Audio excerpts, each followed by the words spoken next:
Who's to blame, senorita? Who's to blame? Who's to blame, senorita? Who's to blame? She said, you're my favorite muchacho. All the other guys are so macho. Then she went and threw it all down the drain.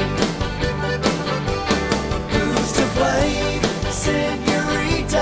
Who's to blame? People throw around the term supergroup, but there's no other way to describe the combination of musicians that come together as the Texas Tornadoes. Esta Bueno is the new album. It means it's good, and it is. She said, I want to meet Flaco. Well, he's my favorite muchacho. Then she went and threw it all down the drain. Following the deaths of Tornadoes co-founders Doug Sahm in '99 and Freddy Fender in 2006, the remaining members of the quartet, Augie Meyers and Flaco Jimenez, have stayed active with numerous solo projects. Now Augie and Flaco have reunited the Texas Tornadoes with the only musician who could stand in Doug Sahm's shoes, his son, Shawn Sahm. Shawn, your dad passed away in 1999, and Tornado Freddy Fender died in 2006. I don't think anyone expected that we'd hear the Texas Tornadoes ever again. How did the idea come about for the band to reunite with this lineup? Well, I played with Augie and Dad since I was 13. So naturally, I continued to play with Augie, and we'd always done our little thing together, and it just seemed like a natural progression. I think one thing led to another. I think eventually probably Augie and Flaco and Freddie talked and said, hey, Shawn's got the vibe. We can all get together and maybe do it. Play the game, mamacita, play the game. You should drive those Texas boys insane. How does it feel to be making music with the son of your late musical partner? Sometimes when we play, when Shawn plays and I'm playing keyboards, if I close my eyes, I think there's Doug there. My hair raises up in the back of my head. He's so much like Doug. Must have been vaccinated with some of Doug, somewhere down the line. Like Augie just said, I just close my eyes and I can feel that same energy that we had when Freddie and Doug was alive. We have the same groove. Your dad used to go to my house, and I remember going as a kid to your house on the cul-de-sac at the end. Man, I remember you were about this, like this. Freddie was known for his hits, Before the Next Teardrop Falls, Wasted Days and Wasted Nights. But this Freddy Fender song, let's listen to it, the one you were talking about, If I Could Only. If you would open up the door,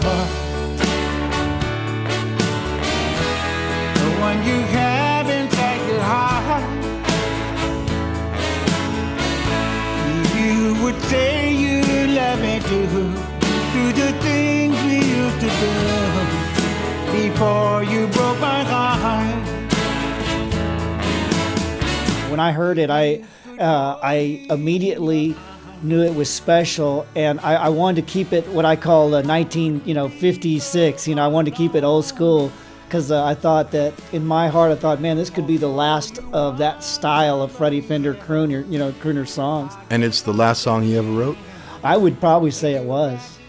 They don't make them like I like them, and that song's on the album. He was writing that one too. And he kept wanting me to sing it, and I said, Freddie, he wanted me to sing it like him. I said, Freddie, if you want me to sing it like you sing it. And so he finally did it on the album like that. But he wrote that like 3 months before we cut the album. He's always loved Augie's sense of humor with his songs, and when I hear they don't make them like I like them anymore, I think there's a little Augie influence on that song because there's that sense of humor, and he always wanted Augie to sing it. They don't make them like I like them anymore. They won't even love you like before. One day it's yes, one day it's no. They don't make them like I like them anymore. They don't make them like I like them anymore. They don't like the kitchen or the stove. They don't like to cook. They'd rather read a book. They don't make them like I like them anymore.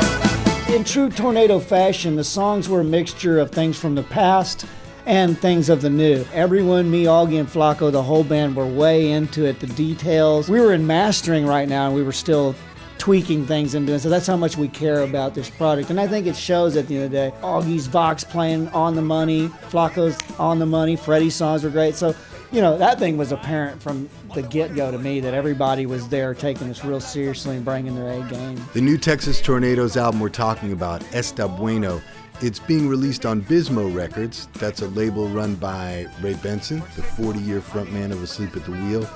How and why did Ray and the Tornadoes team up? How Ray came about is what we did with the Tornado record is instead of getting a deal and then doing the record, we decided, hey, why don't we do the record that we want to do? You know, let's not have any outside influences. The record's going to be what the four principals, you know, me, Flaco, Augie, and Freddy, want it to be. Something kept just saying over and over, man, go to Ray. When he said Ray Benson, I said, great, man. I was all for it right away. And I said, we go somewhere in New York or California that don't know the way we live, what we breathe and everything, our music, it ain't going to work.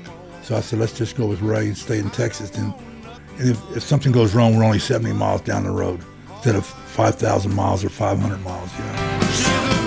Sugar blue, what you trying to do? Sugar blue, don't you know I love you? First you tied me up in ropes, then you built up my hopes. Now you left me down crying in shame.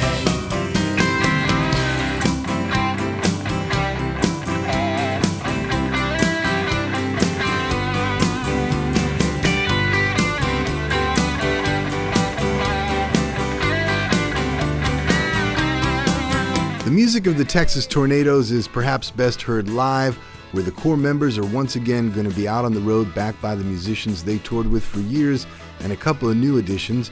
Is everybody ready to hit the road? Yeah, you know, we've done a few warm-up shows, and I'll tell you, the shows have been great, and we've been doing pretty good-sized shows, you know, a few thousand people, whatnot. If that's any indication of what's to come, you know, I think we're onto something. I think people are really accepting, you know, what it's all about, which is a celebratory thing. To me, this is all about celebrating the legacy of Doug and Freddy, as well as Augie and Flaco and the whole legacy of the band. You know, it's not just kind of one-dimensional. To me, this is a celebratory thing all the way around of all these guys' legacy. You know, they have a very important Texas legacy, you know, important legacy period. They don't make them like I like them anymore.